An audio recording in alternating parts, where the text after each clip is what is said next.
합시다. 살아계신 하나님 아버지, 우리에게 베푸신 은혜를 감사합니다. 저희들에게 진리의 성령께서 조명해 주셔서 하나님 주신 계시의 말씀, 특별히 이번에 에베소서를 통해서 드러내시는 하나님의 그 장엄하고 놀라운 은혜의 영광을 저희들 깨달을 수 있도록 저희들의 눈을 열어주시고 그 말씀을 함께 나누면서 기쁨이 넘치게 하시옵소서. 예수님 이름으로 기도합니다. 아멘. 에베소서 좋은 발표 듣고 많이 여러모로 다시 확인하게 되었습니다. 정리해 보도록 하겠습니다. 우리가 늘 어떤 성경을 우리가 확인해도 성경이 가르치는 전체 주제를 드러내는 본문을 66권 어디라도 창세기를 우리가 공부를 하든 말라기서를 공부하든 오늘 에베소서를 공부하든 어제 우리 갈라디아서를 공부하든 그 초점, 주제의 초점이 딱 하나이고 또 우리 공부가 그렇게 하나이어야 한다 이런 거죠. 그렇지 않으면 자꾸 이제 그 드러난 어떤 사건, 드러난 어떤 현상, 오늘 에베소서는 이제 교회론 중심이라고 볼 수 있는데 교회 자체를 지금 보여주는 게 아니라 교회 영광스러운 하나님 나라인 교회를 통해서 하나님이 얼마나 정말 위대하신 분이시고 정말 살아계셔서 지금도 교회를 주관하고 계시는 분일까 하는 그 영광을 볼 수 있도록 하나님께서 이렇게 계시의 말씀을 주신 것이죠. 자, 그래서 그만큼 그 주제에 충실하는 게 중요하고 그 주제를 주제답게 드러내는 게 우리는 언약적 구조라고 보는 겁니다. 여기에서 우리는 우리 모든 우리 목사님들이 캠프에 오신 목사님들이 여기에 다른 의견이 없는 거죠. 그래서 우리는 언약 성취사적인 그런 신학적 관점을 갖고 있다. 이것은 정말 교회사 500년 동안 2000년까지 볼 수도 있지만 종교개혁이라는 것이 이제 역사 가운데 너무도 획기적인 사건이었기 때문에 그 이후에 이제 소위 여러분과 제가 개혁교회 안에 프로테스탄트 교회 안에 들어있는데 거기에서 근본적인 한 패러다임의 변화를 하나님께서 주셨다 이렇게 보는 겁니다. 그런 관점으로 우리가 이제 한 권 에베소서를 가게 되는데 우리가 질문을 그렇게 하게 되는 거죠. 에베소서 한 권만으로 정당한 그 신학적 혹은 복음적 이해가 가능한가? 에베소서 한 권에 담긴 그 진리만 해도 가히 청량할 수 없는 평생을 우리가 탐구하고 평생을 묵상해도 다함이 없지만 물론 그러나 하나님이 에베소서를 준 게 아니고 성경 66권의 한 성경을 줬기 때문에 그 성경 전체의 그 구조와 구조와 주제 속에서 봐야 된다 하는 것이 우리가 다 알고 있는 겁니다. 이 페이지로 한번 가보시죠. 그래서 이제 우리는 새로운 이제 그 접근을 할 수밖에 없다. 그렇다면 우리의 접근이 그 전통적 접근과 어떻게 다른가 하는 것을 한번 다시 그 관점을 확실하게 한번 정리를 하고 우리가 이제 에베소서 본문으로 들어갈 이유가 있는 거죠. 전통적 구속사적 접근에 무슨 두 권, 에베소서에 대한 연구가 한두 권이 아닌 거죠.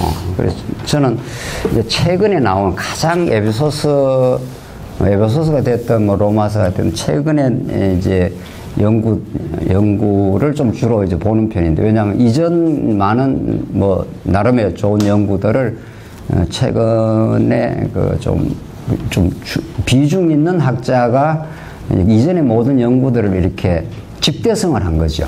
어떤 연구가 제대로 된 연구라면 허접한 연구라면 자기 나름대로 이렇게 부분적으로 한 거지만은 그 두 권을 소개할 수 있는데 이제 에베소서 어떻게 읽을 것인가 하는 길성남 교수인데 상당히 지금까지의 에베소서 연구를 상당히 집대성을 하고 있습니다. 2005년도에 나온 건데 본인 아마 박사학위 논문을 더 최고로 받았는데 그 일장에 보면은 뭐 제가 다 소개할 수가 없고 우선 우리가 지금 무엇이 에베소서 연구의 한계인가 하는 것을 보기 위해서 그 일장은 하나님의 위대한 구원에 대한 찬미 이렇게 67페이지에 그렇게 되어 있습니다. 그 제목 자체가 하나님의 위대한 구원에 대한 찬미라 이렇게 되어 있다는 거죠.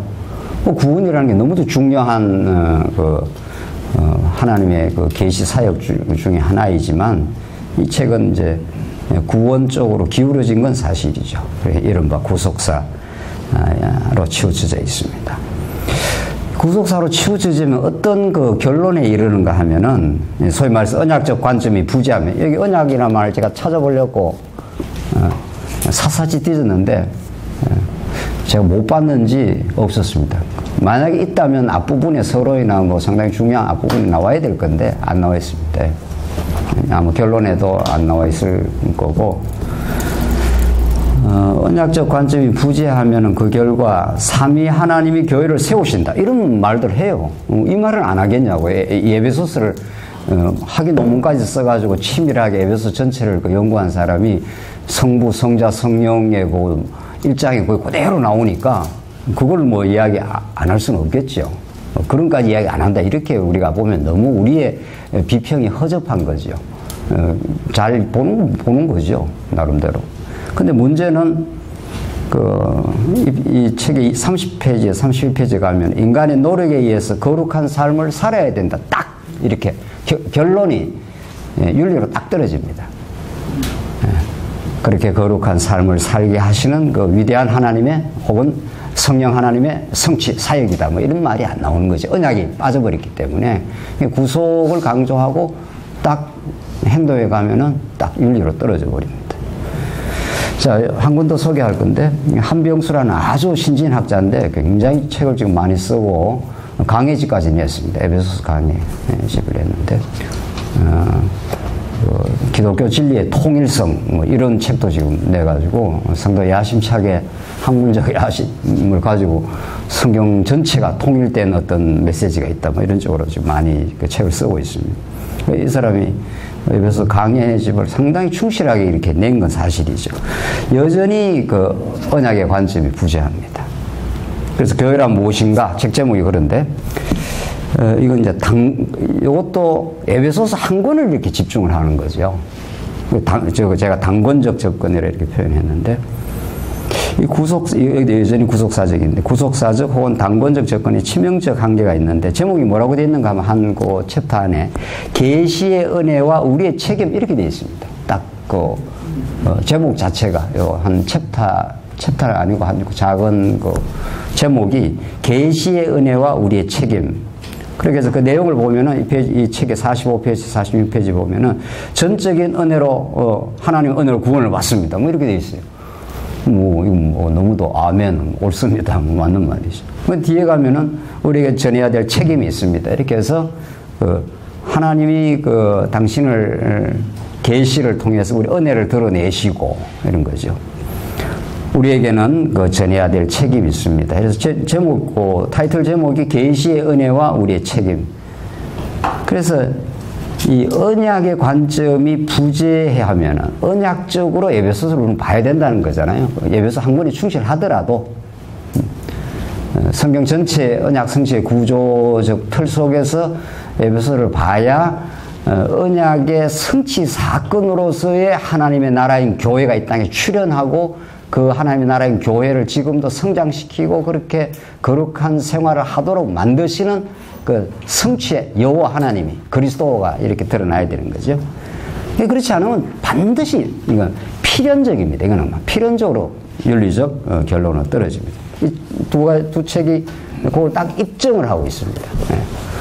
제가 우선 두 권만 소개했지만은 두 권뿐만이겠냐고요. 지금 기라성 같은 많은 신약 학자들이 에베소서 전문가들이 요즘은 상당히 한국에도 학자층이 두터워졌습니다. 허접하게 연구하지 않습니다. 상당히 언어적 무장이 돼 있고 원어가 능통하고 조직신학, 성경신학 왔다 갔다 하면서 상당히 요즘 그 상당히 학문적 무장이 잘 되어 있습니다. 이 두 사람은 상당히 그런 사람들입니다.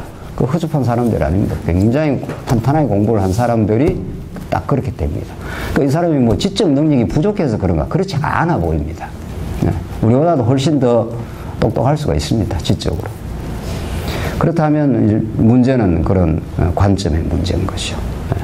정말 언약 성취적 관점으로 보느냐 안 보느냐에 따라서 그 교회를 통한 하나님의 그 교회를 이루어 가시는, 교회를 작정하고 예정하고 그리스도를 통해서만 구속해내시는, 그래서 성령 하나님께서 교회를 지금도 다스리시는 그의 살아계심과 그 동행하심과 위대한 그 은혜의 영광이 그 교회를 통해서 지금 현존하고 지금 드러나고 있다는 걸 이제 그쪽보다는 자꾸 이렇게 구속사와 생활로 딱 떨어져 버리는 거죠. 자, 그러면 이제 이런 질문을 할 수 있는 거죠.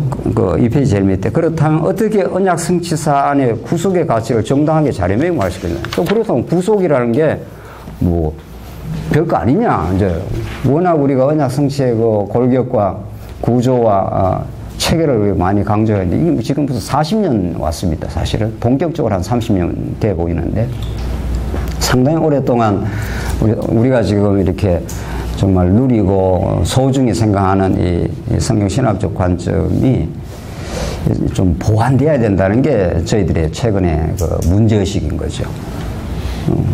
구속사가 그렇게 문제가 심각하기 때문에 그 구속을 쳐내버려야 되느냐?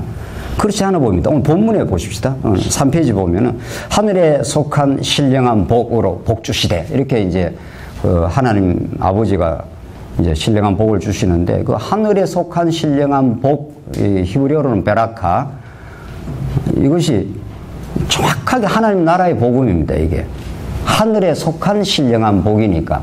그러니까 우리가 하나님께서 아담을 짓고 창조하자마자 하나님께서 복 주시며 가라사대 하면서 그 베라카라는 그 복이 나오잖아요. 복은 하나님의 그 무한 생명과 은혜 그 자체를 모두 그저 베풀어 주심이니까.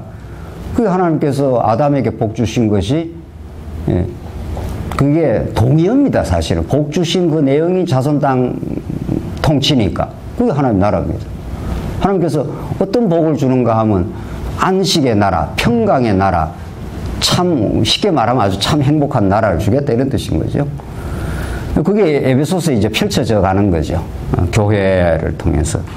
그래서 이런 신령한 복이 삼위 하나님의 전적인 언약적 은혜에 의해서 주어지고 성취됨을 말하는 가운데 그리스도의 피로 말미암아 구속 제3을 얻었으니 하고 에베소서 1장 7절에 딱 나오지 않습니까? 구속이라는 게. 그리고 1장 13절에 구원의 복음 이렇게 딱 나옵니다. 또 복음이라는 것이 하나님께 여러 가지로 서술이 붙는데 아들의 복음이라는 것도 있고 하나님 나라의 복음이라는 것도 있고 오늘 에베소서 1장 13절에서는 구원의 복음, 다 그 복음이라는 건 가장 총체적 개념이고 그게 앞에 어떤 서술이 붙느냐에 따라서 특징이 좀 달라지는 거죠. 그걸 다 포괄하는 게 그냥 뭐 복음인 거죠. 하나님이 살아계심인 거니까. 그러니까 우리가 언약 성취를 너무도 중요하게 생각하는 하나님이 살아계심의 그 입증 방법이 언약 성취니까 그게 너무 중요한 거죠. 그렇다고 해서 구속을 쳐내버리고 별거 아닌 것처럼 취급을 해버렸을 때 오는 폐해도 굉장히 큰 겁니다, 사실은. 그래서 자꾸 이렇게 깡마른 어떤 그런 식으로 이론화되어 가는 현상. 그래서 성도들의 삶이 자꾸 뭔가 풍요하지 않는다면 뭔가 보완이 돼야 되는 거죠. 성경은 그렇게 돼 있는 거죠. 따라서 죄 가운데 하나님께서 가두셨다는 거죠. 그래서 구속의 은총을 베푸십니다. 구약에는 이제 주로 성전을 통해서. 이것은 언약 성취 계시 사역의 중심 방법입니다.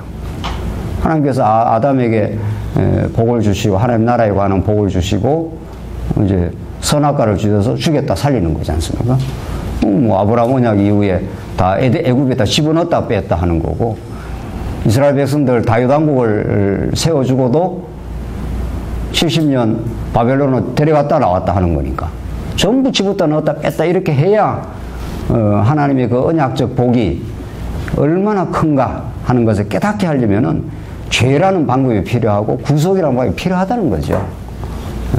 이걸 사실은 내용은 다 이겁니다. 사실은 언약 성취는 큰 얼개고 큰 구조고 그 과정의 설명은 이스라엘 백성들의 이루 말할 수 없는 범죄, 어리석음, 깨어진 삶. 아까 보면 우리 식사하면서도 그런 이야기 했습니다만 우리 삶 자체가 얼마나 참 얽히고 설키고 때로는 고통스럽고 뒤틀려 있고 상처받고 이게 다 죄악의 현상들이란 말이죠. 이걸 어떻게 우리가 부정할 수 있겠냐고. 이거 이스라엘 백성들의 역사가 그렇습니다. 심지어 애굽에서 건져냈는데도 이스라엘 백성은 여전히 반역하고 범죄하고 어리석고 가나안 땅까지 넣어줬는데도 나라까지 이루어져도 여전히 다윗은 간음하고 우리아 살인 교사하고 그 자식들이 끊임없이 범죄하고 그 천지입니다. 그 속에서 하나님께서는 언약에 근거해서 건져내시고 싸매 주시고 여전히 하나님께서 보호해 가시는 그 사실은 과정은 다 그 설명입니다. 그 언약 성취는 너무도 중요한 계시의 원리이자 틀이면은 확실하고 분명하지만 그 과정은 다 몸서리치는 정말 참혹한 죄악의 현장에 하나님이 덮으시고 거룩한 피로 정말 그들을 용서하시고 싸매시고 정말 대속의 은총을 베풀어 가시는 놀라운 하나님의 역사인 것이죠. 그걸 우리가 간과하거나 약화시킬 이유가 없다는 거죠. 오히려 언약 성취를 더 우리가 강조하면 할수록 오히려 구속의 은총이 잘 설명될 이유가 있는 거죠. 오히려 죄악이 더 처절하고 치열하게 설명될 이유가 있고 그래서 구속의 그 절대적 필요성을 하나님께서 보여주시고 그렇게 언약을 이루시는 거죠. 그래야 하나님의 그래야 그 하나님의 은혜의 영광을 찬송하게 하는 핵심 사역인 거죠. 알고 보면. 그래서 이 부분이 지금 상당히 이렇게 자꾸 우리는 보완하고 중심을 잡을 이유가 있다. 이렇게 보여집니다. 이 두 책을 보면 두 책은 그런 부분들은 상당히 잘 접근은 되어 있습니다. 그러나 그 원리가 그렇게 구속사로 되어버렸기 때문에 딱 또 생활 문제는 해야 된다. 거룩한 삶을 살아야 된다. 우리가 책임을 져야 된다. 이런 식으로 자꾸 도덕적으로 윤리적으로 떨어져 버리는 거죠. 이만큼 심각하고 중요한 부분입니다. 이게 우리 언약 성취 사적으로 우리가 성경을 본다는 게 하나님 중심적으로 볼 수가 있고 정말 복음적으로 우리가 볼 수가 있는 것이죠. 자, 두 번째. 그러면 성경신학적인 우리 이제 접근을 이제 하는 것이 그만큼 중요하다는 거죠. 그걸 우리가 성경 전체론적 접근 혹은 언약 성취사적 접근은 다 같은 말입니다. 어떤 한 성경을 우리가 충실하게 보지만 성경 전체 속의 한 부분이기 때문에 그렇게 봐야 된다는 거고 우리 한 권으로 읽는 거니까 도무지 우리가 에베소서부터 읽는 사람이 없다는 거죠. 뭐 신약만 하더라도 마태, 마가, 누가 뭐 등등등등 해서 에베소서까지 가는 거니까 구약은 말할 것도 없고. 자, 그래서 우리가 이게 잘 알고 있는 부분입니다. 자, 성경 전체의 언약 성취사적 구조와 주제에 의해서 에베소를 접근한다 했을 때 우리는 이제 아담으로부터 시작을 하는 거죠. 더 근본적으로 영원한 언약으로부터 시작하는 거죠. 이게 하나님의 살아계심과 그 그리스도 안에서 영원한 로고스가 있는 거니까, 영원한 언약이 있는 거니까, 여기로부터 이제 간다. 우리 뭐 다 사실은, 우리 목사님들이 다 이걸 이미 전제하고, 이제 에베소서를 보는 거죠. 이제 우리가 마지막 시간 정리하는 시간이니까 한번 정리할 뿐인데, 우리 아담, 이 영원한 하나님의 뜻, 당신이 영원히 살아계시다는 그 영광스러운 그 장엄한 하나님의 영광을 이제 드러내겠다는 거죠. 어디에다가? 계시 세계에다가, 이제 그래서 우리는 이걸 계시 세계라고 보지 않습니까? 그 모든 건 계시입니다. 모든 건 계시하는 게 하나도 없는 겁니다. 성경은 특별 계시고 모든 우리 삶이 다 하나님의 영광을 드러내는 일반 계시니까. 자, 그런데 하나님께서 특별 계시 가운데 아담에게 이제 하나님께 복 주시며 가라사대 하면서 이게 3대 언약을 주신 거죠. 이걸 우리는 언약으로 해석하는 거니까. 그 3대 언약이 구약에서 좋은 설명이죠. 그러나 우리가 조금 더 이제 자꾸 보완을 하고 조금 더 이렇게 심도 있게 이해하자면 3대 언약이라는 건 3대란 말은 틀린 말은 아니고 좋은 말입니다만 자손 땅 통치니까 그게 구약을 쫙 가로지르는 원리이기 때문에 그렇게 설명할 수 있지만 조금 더 우리가 이렇게 자꾸 이제 곱씹어 생각을 하면은 우리 최근에 자꾸 이야기하는 하나님 나라에 관한 언약이다 하는 게 맞다는 거죠. 왜냐하면 하나님 나라라는 거는 그냥 성경 자체의 언어입니다. 3대 하는 건 약간 개념화된 언어고, 우리는 가능하면은, 신학적 정리를 할 때 성경 그 자체 언어에 충실하는 게 가장 좋은 거죠. 성경의 내적 범주, 내적 그 개념을 그대로 쓰는 게 제일 좋은 거죠. 그러니까 3대라는 말이 틀린 말은 아니지만 이게 아담에게 주고 노아를 거쳐서 노아 똑같이 아브라함에게 자손 땅 통치로 이거 쫙 구약이 짜여지는 거니까 그러니까 3대가 맞는 거죠. 그러나 이제 우리가 조금 더 생각을 자꾸 하게 되는 거죠. 자손 땅 통치가 나라의 3요소니까 그러니까 하나님 나라에 관한 언약이다 이렇게 얼마든지 할 수 있고 또 그래야 우리가 그 하나님 나라는 거는 예수님이 쓰신 언어니까 예수님 스스로가 회개하라 하나님 나라가 가까이 왔다. 하나님 나라의 복음을 너에게 전한다. 이렇게 예수님이 쓰신 언어니까 또 그리고 세 가지가 하나님 나라에 대한 3요소니까 그러니까 그렇게 우리가 얼마든지 이해를 할 수 있다. 그래야 구약을 보면서 바로 구약에서도 그냥 자손 땅 통째라는 각기 설명이 아니라 각각 설명을 하더라도 자손 언약, 땅 언약, 통치 언약을 각각 설명을 해야 되겠죠. 그러나 이미 그 세 가지를 포괄하고 있는 하나님의 나라를 하나님이 구약에는 다윗 왕국을 통해서 그걸 다른 말로 말하면 모형적 하나님 나라를 지금 이루어 가시는 여호와시구나 이렇게 그러니까 신약에 예수 그리스도가 진짜 실체적 하나님 나라로 오셨다는 걸 더 직접적으로 설명할 수 있는 거죠. 그래서 우리가 많이 이제 설명을 그렇게 지금 하고 있지 않습니까? 그래서 그걸 왜 그런가 하면은 자 지금 우리가 에베소서를 지금 한단 말이죠.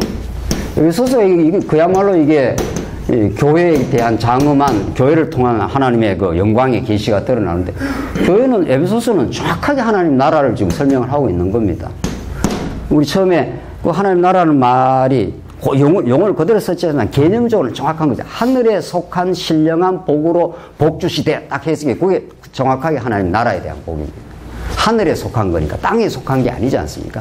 하나님 나라가 벌써 영원한 하나님 나라가 이미 작정되고 계획되어 있는 거고 그리고 그 복을 주시며 했기 때문에 복이라는 게 구약의 아담에게 복 주시며 가라사대 하니까 딱 이게 두 개가 그냥 아주 병행적으로 지금 설명이 되는 거죠. 그러니까 아담에게 주신 복의 내용이 뭐지? 이러면 우리는 자손 땅 통치니까 그게 하나님 나라 그 풍성한 나라 바울의 용어로 말하자면 성령 안에서 의와 평강과 희락의 나라입니다.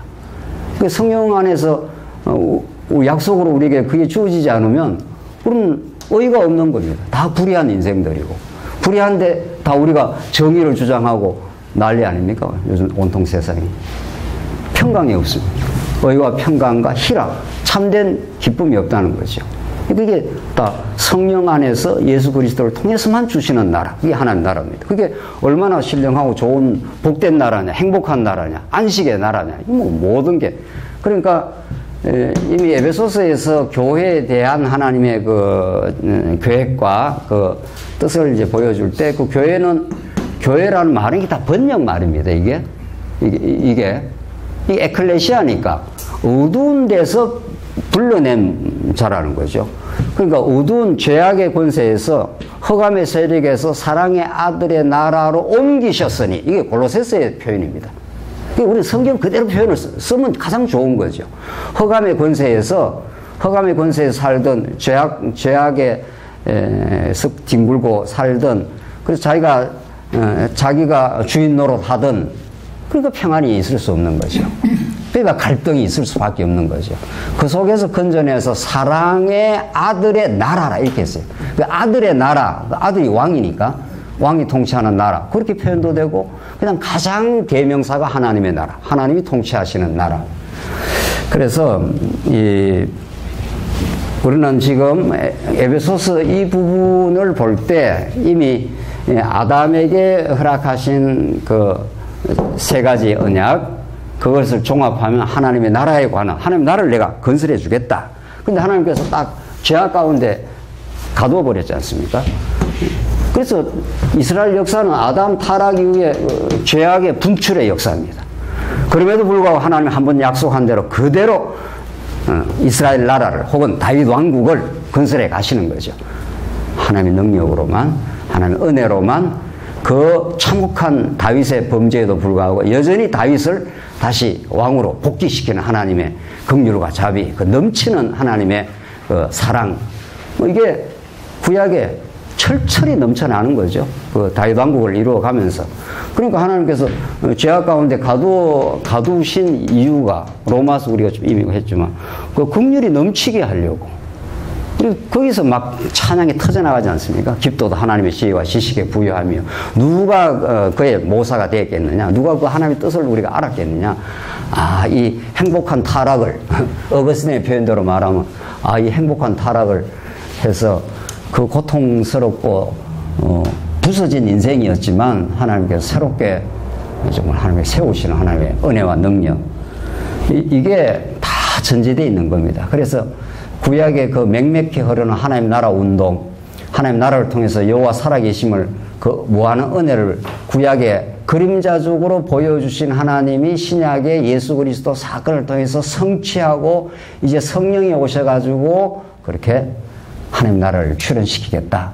그래서 사도행전의 그 1장에 예수님께서 부활하시고 성천하기 전에 하나님의 나라의 일을 말씀하시니라. 사도행전 마지막에도 하나님 나라와 주 예수 그리스도에 관해서 선포하시니라. 계속 등장을 하게 되어 있습니다.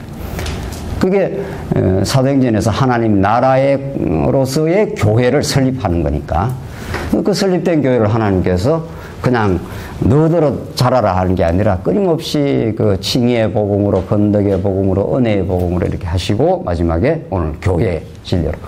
이 정말 결이 다르지 않습니까? 그 본질은 똑같지만은 이 에베소서는 이전의 그 말씀과는 결이 확실히 좀 달라 보입니다. 왜냐하면 창세전으로 끌고 가고 이제 하나님 나라에 대한 본격적인 하늘에 속한 신령한 복으로 복주 시대 하면서 너희에게 영광의 기업으로 주신다. 기업이라는 게 상속이라는 뜻이니까 하나님 나라를 그냥 아들에게 그냥 주겠다는 거예요. 아들한테 아무 조건 없이 그냥 아들들에게 그냥 영광의 기업을 주시겠다고. 자, 그래서 우리는 이 구약의 탄탄한 언약적 배경 속에서 이 신약의 에베소서를 접근해 들어갈 때라야 진짜 하나님의 나라는 언약대로 오신 예수가 혹은 언약대로 오신 성령께서 성취해가는 놀라운 계시 현장이구나. 교회라는 것 자체가 하나님을 배우게 되는, 하나님을 찬양하게 되는, 우리가 새 생명을 얻고 우리 지체로 우리가 본다는 것. 이런 말들이 사실은 성경의 언어들은 너무 사실은 세상에서 안 쓰는 언어들입니다. 지체라는 말을 세상에 어디 씁니까? 지체라는 말은. 이 성경이 아주 독특한 정말 복음적 개념 아닙니까? 지체라는 건 저쪽에서 아프면 나도 같이 아프고 저쪽에서 행복하면 나도 같이 행복하고 부부 일체라는 게 부부 연합이라는 게 그런 거란 말이죠. 한 사람이 행복한데 한 사람이 한 사람이 불행한데 한 사람이 행복해질 수가 없는 거죠. 그걸 끊임없이 배워가게 하는 것이 우리의 가정생활이요, 뭐 사회생활이요, 그런 거니까. 자, 그래서 이만큼 우리가 그러니까 이 두 번째, 세 번째를 지금 거의 한 겁니다. 이 에베소서의 정경적 위치까지.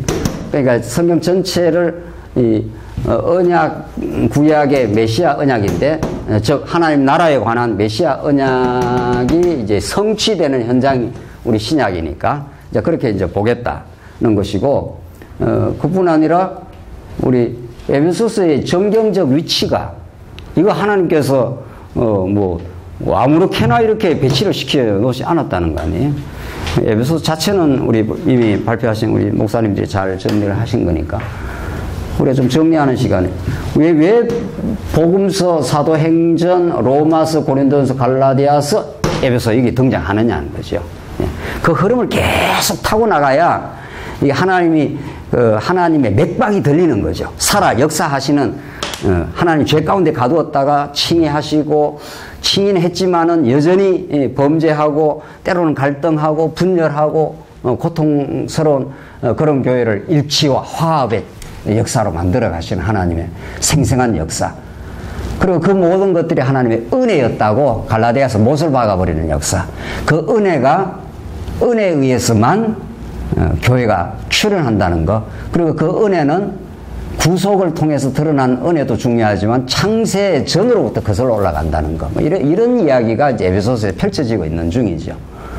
그래서 이게 일대 드라마와 같은 건데, 그러니까 앞에 복음서, 사도행전에 하나님 나라의 성령이 없어서 하나님 나라의 출현, 그게 교회 설립 아닙니까? 그리고 계속 이렇게 흐름을 타면서 이제 에베소서로 갈 때 이 드라마 같은 진척 형상이 막 생기는 거죠. 그러니까 에베소서 오기까지 인간이 얼마나 죄악된 존재인가. 이게 로마서와 갈라디아서에 또 그리고 그 현장이 고린도전후서 현장이고, 그걸 여지없이 하나님께 폭로시키고 드러내시면서 은혜뿐이다라는 것을 갈라디아서에서 이렇게 정말 선명하게 지금 드러낸다는 거죠.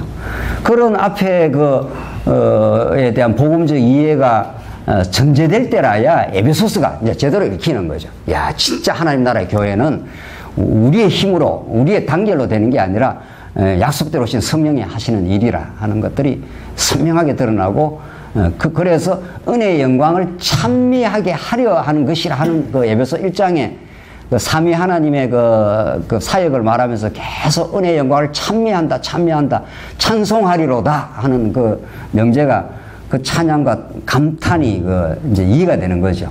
아, 정말 이건 그의 기적적 사건이구나. 우리가 예수 믿는다는 게, 교회 지체로 산다는 게, 이런 기적과 황홀한 하나님의 은혜의 경험 속에서 하나님이 교회 생활을 하게 하는 거구나 하는 것들이 드러나는 거죠. 이게 이제 에베소서의 정경적 위치입니다. 영적인 위치.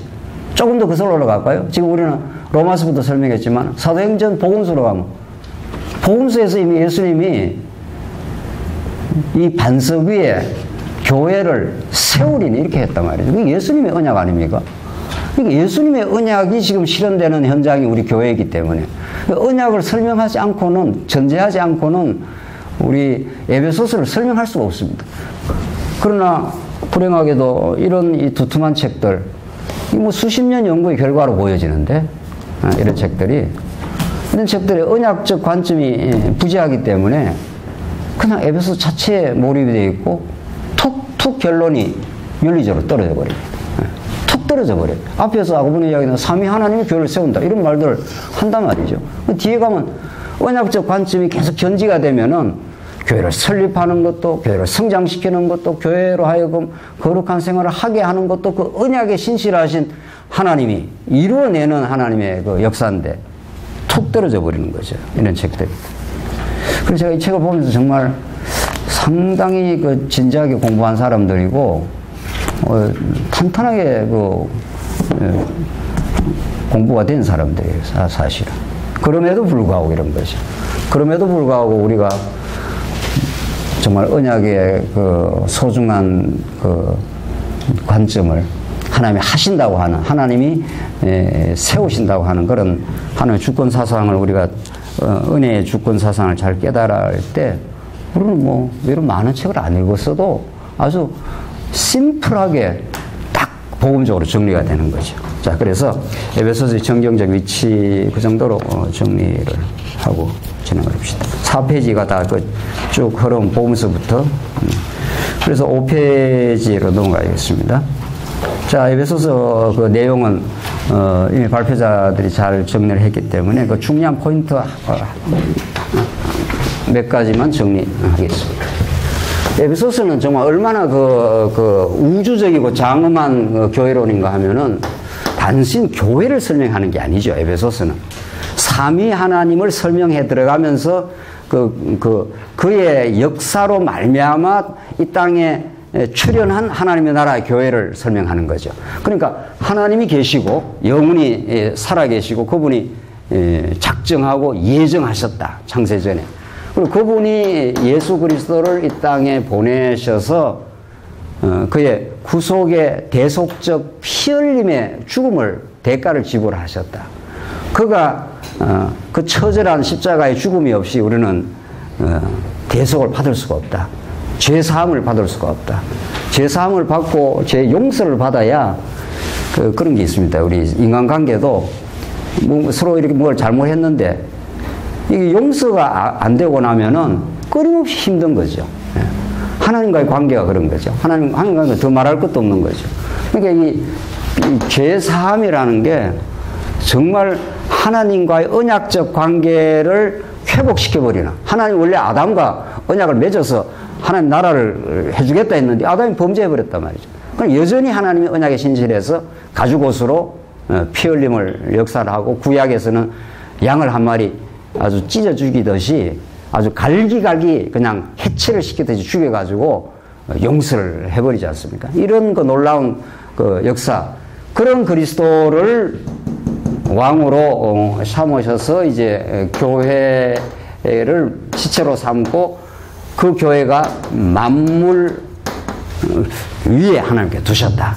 이런 우주적이고 장엄한 교회론이죠. 그러니까 이 우주가 어마어마한 광활한 세계지만 그 하나님의 눈동자, 하나님의 관심의 대상은 딱 교회인 거죠.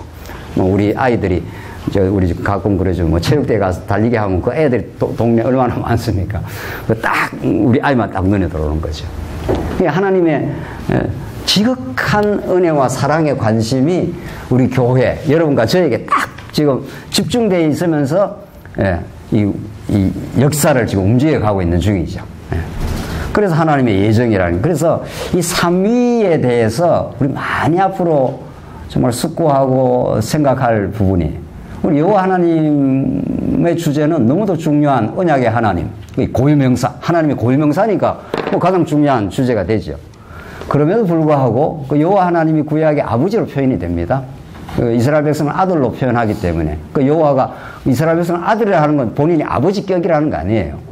그러니까 여호와 하나님이 아버지격이기 때문에 그 아버지가 아들 예수를 보냅니다. 내가 너를 낳았노라 아들로, 시편 2편에.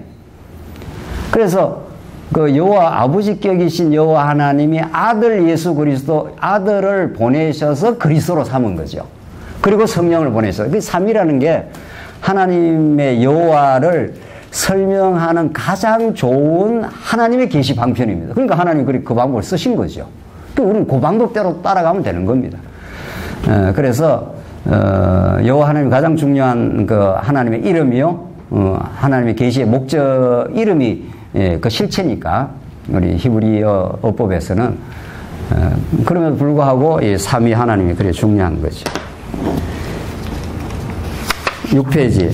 그 아들 그리스도의 대속적 죽음. 자, 우리가 이제 구속 혹은 대속, 죽고 이제 부활하시는 것. 이게 하나님의 언약 성취의 드라마의 절정 사건입니다. 죽게 했다가 살아나신 분이니까. 이게 성경을 언약적 드라마로 볼 수 있는 거잖아요. 봉준호 감독이 왜 유명합니까? 저는 봉준호를 잘 몰라요. 봉준호 씨가 누군지는. 제가 유튜브 몇 보긴 했습니다만은, 왜 그 봉준호의 영화, 봉준호의 드라마가 이렇게 세계적 보편성을 띠냐고요. 이건 전 세계적인 보편성을 갖고 있습니다. 왜 그렇습니까? 드라마 속성이 그렇습니다, 원래. 드라마라는 건 굉장히 흥미진진합니다. 주인공이 아주 나락에 떨어졌다가 극적으로 반전하게 되는, 이런 게 드라마의 속성입니다. 그래서 사실은 이 땅에 존재하는 모든 게 하나님의 계시인데, 드라마처럼 하나님의 그 특별 계시 복음을 잘 설명해 주는 방편도 없습니다, 사실은. 그게 십자가에 죽으셨다가 부활하시는 드라마입니다, 이게. 그래서 예수 믿는 사람에게는 십자가는 구원 얻는 자에게 이제 능력인데, 믿지 않는 자에게는 그게 쓸데없는 거고 보잘것없는 것처럼 보이지 몰라도, 우리 예수 믿는 사람들이 가장 이렇게 그 극적인 감동을 불러일으키는 게 바로 십자가 사건이고, 하나님의 아들이 가장 처절하게 죽지 않습니까? 우리 모든 죄를 걸머지고 무슨 죄가 있어갖고 그래서 엘리 엘리 라마 사막다니 하는 그 가장 절규까지 내려가는, 사실은 우리 신앙도 그런 절규할 때가 많지 않습니까? 어떻게 해야 될지 잘 모르는, 정말 곤혹스럽고 당혹스러운 우리 삶의 고통스러운 현실들, 그걸 통과하지 않고 하나님의 안식을 안 주어집니다. 사실은 죄에 몸서리치는 자기 어리석음의 처절한 직면, 대면을 거치지 않은 그 안식과 평안은 없는 거죠. 예수님이 그렇게 하신 거니까. 예수님이 그걸 가장 극적으로 보여주시고, 땀방울이 핏방울이 되도록 그냥 처절하게 기도하시고, 제자들의 연약함을 보시고, 예수님이 그렇게 죽으시고, 그리고 3일 만에 부활하신 겁니다. 이거는 예수 믿는 사람에게 보편적 감동을 일으키는 거죠.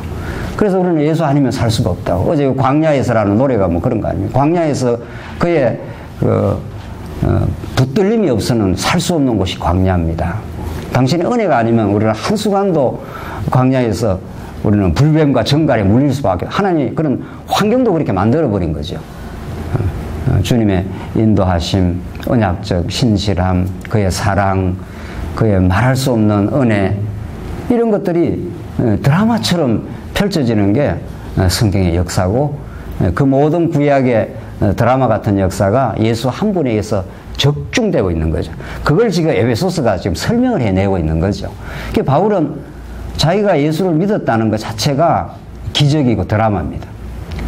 그럼 얼마나 바울이 살기가 등등했다고 그랬어요. 성경의 표현이 그렇게 돼 있지 않습니까? 그러니까 뭐 바울은 뭐 자기는 의인이고 다른 놈들은 이거는 돌에 쳐 죽여야 될 죄인들이라 이렇게 하는데, 이 뒤집어져 버린 거죠. 자기가 죄인이라는 게 깨달아지고 죄인 중에 괴수라는 게 깨달아져 버린 거죠. 이런 반전이 없습니다. 그때 이후 바울은 평생을 그리스도의 종으로 살았고, 어디를 하나님이 끌고 가셔도 돌에 맞고 광주리로 도망치고, 그 비천하고 처절한 자리에서도 하나님의 은혜 속에 살았던 것은 이 그리스도와 함께 했다. 그리스도 안에서 우리를 구원하시고, 그리스도 안에서 우리를 세우시고, 그리스도 안에서 우리를 교회의 멤버로 세우셨다. 이런 것들이 바울에게는 이론이 아닙니다.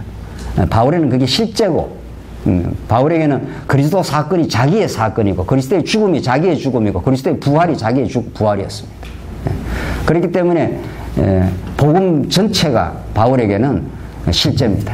이거는 그대로 살아있는 생명이고 실제고, 그뿐만 아니라 성령께서 오셔서 인을 쳐준다는 거죠. 그래서 이걸 기업의 보증이 된다. 그 성경에서 이 기업이라는 걸 기업하고 우리 뭐가 생각납니까? 기업 퇴출하고 뭐 기업 그게 생각나는 말이죠. 그런 기업이 아니고 이는 상속된 유업입니다. 하나님 나라입니다. 이게 하나님 나라를 너가 얻었다고 하는 도장을 내가 꽝꽝 쳐주겠다, 이런 게 기업의 유업입니다. 그러니까 에베소서는 그 하나님 나라의 상징으로 가득 차 있습니다. 신령한 복도 하나님 나라고, 기업도 하나님 나라고, 뭐 성전도 하나님 나라고, 뒤에 가면 이제 2장에 가면.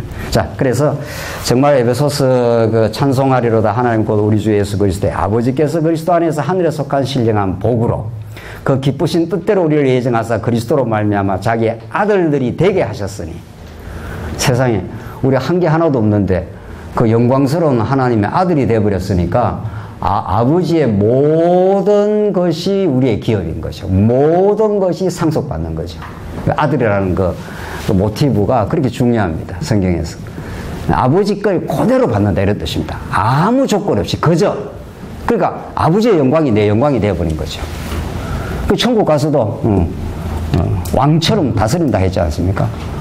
그리스도만 왕인데 우리를 왕 같은 제사장으로 삼아줬기 때문에 우리도 왕처럼 다스리는, 그때는 다시는 죄의 종로로 타지 않는 그런 역사.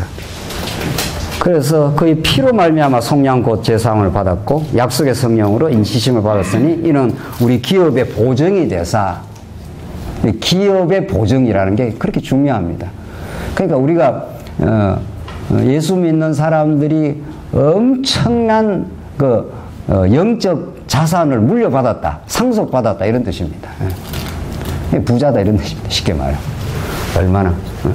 그러니까 부러워할 게 세상에 없고 예수 믿은 것 자체가 최대의 자산이고 최대의 축복이다 이렇게 되는 거죠. 그뿐 아니라 그 밑에 보면은 교회의 머리로서의 그리스도니까 이 머리라는 게 뭘 상징합니까? 머리라는 게 머리가 뭡니까? 머리가 이 수뇌부가 우리의 몸을 완전히 지배를 하고 있기 때문에 왕이요 통치자입니다. 그러니까 이게 하나님 나라인 거죠. 구약의 머리라는 표현보다도 왕권을 더 강력하게 표현하는 표현이 없습니다. 그래서 하나님께 우리 몸을 그렇게 만들어 놓은 거지. 이 몸도 하나님의 계시니까.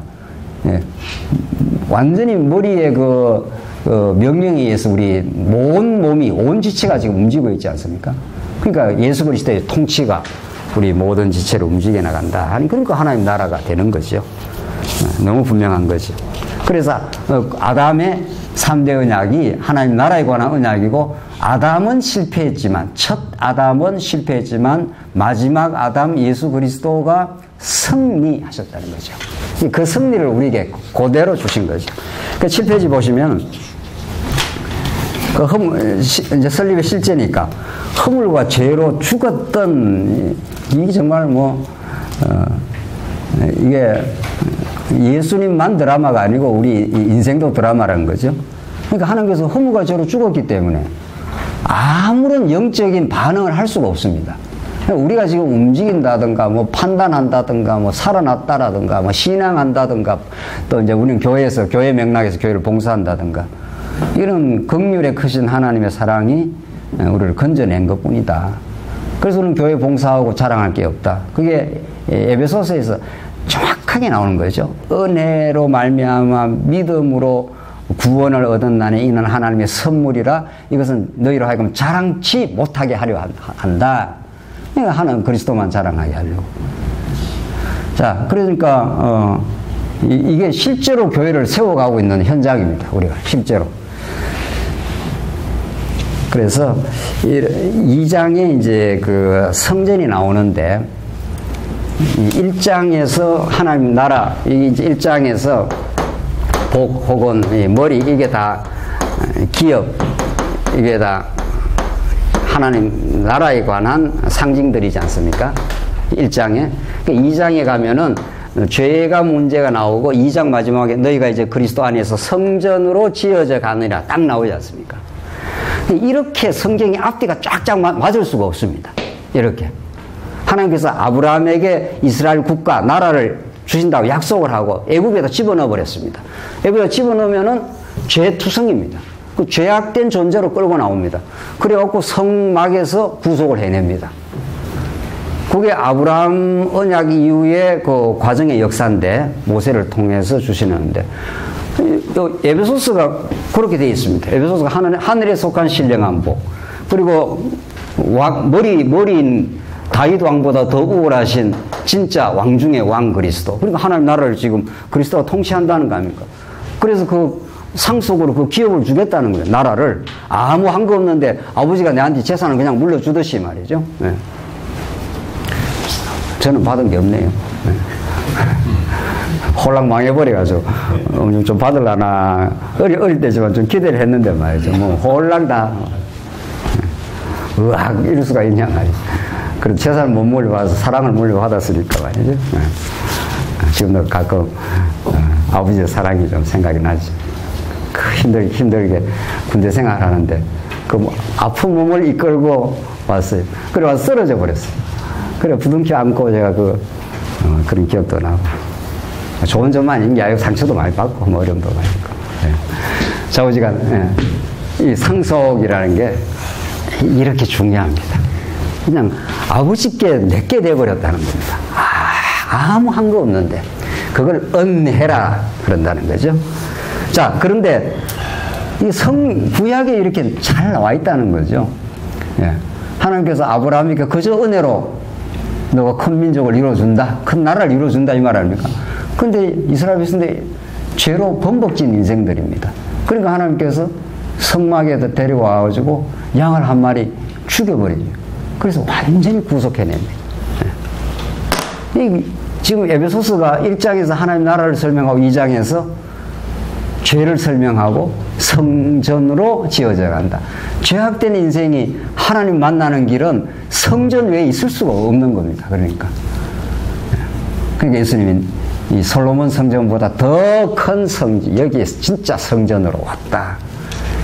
성전에서 여호와 이름이 드러나고 하나님을 만나는 곳이니까 회막이라고 그랬지 않습니까? 하나님을 거침없이 만날 수 있는 곳, 새롭고 상기를 열어놓으신 하나님. 그러니까 이 성전 혹은 구속 사건을 제대로 설명하지 않으면 어떻게 은혜로 설명하겠냐고. 8페이지 이제 마지막으로 가봅시다. 자, 교회를 이제 성장시켜 가는데 진리로만 성장. 사도 직분을 세운 건 진리를 계시하려고. 이게 이제 제일 중요한 건 진리죠. 그런데 진리를 이론적으로 아무리 많이 깨달았어도 조직 속에 부대끼고 깎이고 때로는 상처받고 싸매임을 당하는 그 조직 훈련을 거치지 않으면 우리는 성장하지 않는다는 거죠. 그래서 기가 막히게 하나님이 가정을 만들어 놨습니다. 기가 막힌 이 교회 조직 속에 우리를 넣어 놨습니다. 그래서 우리는 이렇게 왜곡되어 있는 뒤틀어진 인생들이기 때문에 만나면 갈등하게 돼 있고 이제 거기서 화해를 배우고 성장하도록 그렇게 돼 있다는 거죠. 그 과정을 안 거치는 사람이 없고 그 과정을 안 거치는 가정이 없다는 거죠. 그런 걸 안 거치는 교회도 없다는 거죠. 세상에 없는 사도 바울이 복음을 전거했던 고린도 교회도 그 분열과 아픔을. 그래서 참 우리 바울 형님이라 해야 될지 바울 뭐라고 해야 될지 모르겠네. 참 위로가 돼요. 우리 교회도 어려움이 있단 말이죠. 근데 바울 같은 위대한 사도가 복음을 전거했는데도 그 교회가 또 거쳐가야 될 아픔들, 어려움들을 거쳤기 때문에 우리도 우리의 부족함을 하는 게 자꾸 이렇게 노출시키고, 그래서 신령한 조직 안에서 성장하게 되어 있습니다. 우리 아이들 뭐 형제끼리 싸우면서 그러면서 화해하면서 내가 잘못했네, 내가 어리석었네, 세월이 지나면 그 놀라운 화해의 경험. 성도 신약교회의 생활인데, 자, 생활을 이렇게 하라 저렇게 하라라는 실제 생활의 실제가 있기 때문에 그 이전에 생활의 내적 원리가 있다는 거 아닙니까? 생활의 실제는 이제 가정, 뭐 사회, 교회 이게 다 이루어지는 건데, 제일 앞에 복음이라는 게 있고, 이 복음이 위대한 하나님의 언약 성취와 은혜의 놀라운 복음이 지금까지 사도 바울이 에베소서 앞부분에 다 전거했지 않습니까? 그리고 이 내적 원리가 있습니다. 이 복음이 우리 안에 이제 깨달아지면 오늘 에베소서에서 말하는 그대로 아까보니 발표를 잘 하셨는데, 제가 그거 들으면서 야, 진짜 이렇게 하는구나. 하나님께서 성령의 인도함 따라서 그 8페이지 중반에 새 사람으로 변한다는 거죠. 그러니까 옛사람이 아직 남아있는 만큼 우리는 죄악된 속성대로 사는 거죠. 그렇게 안 사는 사람이 있습니까? 우리 이 땅에 우리가 존재하는 한 옛사람이 있습니다. 자기 증명하고 싶고 보상받고 싶고 자기 이름을 더 드러내고 싶고 더 이기고 싶고 경쟁해서, 이게 끊임없는 우리 옛사람의 속성이 있습니다. 그걸 하나님께서 끊임없이 복음의 말씀으로 삶의 훈련으로 끊임없이 자꾸 위로하고 깨닫게 하고. 아까 보니 우리 식사하면서 이야기하니까 리얼하더만요. 우리 옛날 사람들이 정말. 그 모든 것들이 우리의 옛사람을 벗겨내고 새사람으로, 그러니까 이 속사람이 변해야 그 변한 만큼 우리가 사는 거니까. 그래야 성령의 열매는 우선 겉으로 드러나는 것보다도 다 거의 내면적 열매입니다. 사랑, 희락, 화평, 오래 참음, 그게 다 성령께서 우리 안에 만들어내는 새 사람 혹은 속 사람이 변하죠. 그리고 두 번째, 사랑받는 자녀입니다. 그러니까 우리는 풍성한 사랑을 받고 사랑하게 되어 있습니다. 사랑이 내 내면에 별로 깨달음이 없고 고갈이 되는데 사랑할 수가 없습니다. 세 번째, 하늘의 지혜를 충만하게 하나님께서 우리를 공급해 주시면 이 모든 세 가지가 다 이 속 사람의 변화입니다. 이걸 누가 일으키느냐고요, 세상에. 이걸 누가 만드느냐고. 우리가 노력하면 되냐고요. 우리 열심히 내면 됩니까? 네. 어떤 도덕, 어떤 세상의 지식으로도 속 사람은 안 바뀌는 겁니다. 네. 사랑받는 자녀라는 메시지는 이 복음밖에 없다는 거죠. 하늘의 지혜는 이 복음밖에 없다는 거죠. 그래서 가정생활, 사회생활, 모든 생활에 자꾸 하나님 배우게 되고 인정하게 되고 다른 사람 탓하다가 내가 더 죄인이었지. 내가 정말 예수가 필요하지. 이렇게 자꾸 생활 속에서 은혜를 깨닫게 가는 그 놀라운 성령의 열매가 맺힐 때마다 하나님이 해내셨습니다. 하나님 우리 안에서 이루신 일입니다. 당신이 하신 은혜의 영광입니다. 이게 에베소서의 결론입니다. 에베소는 처음부터 끝까지 은혜의 영광으로 은혜로 시작하고 은혜로 끝나는 복음입니다. 여기까지 하죠. 네, 혹시 뭐 질문 있거나?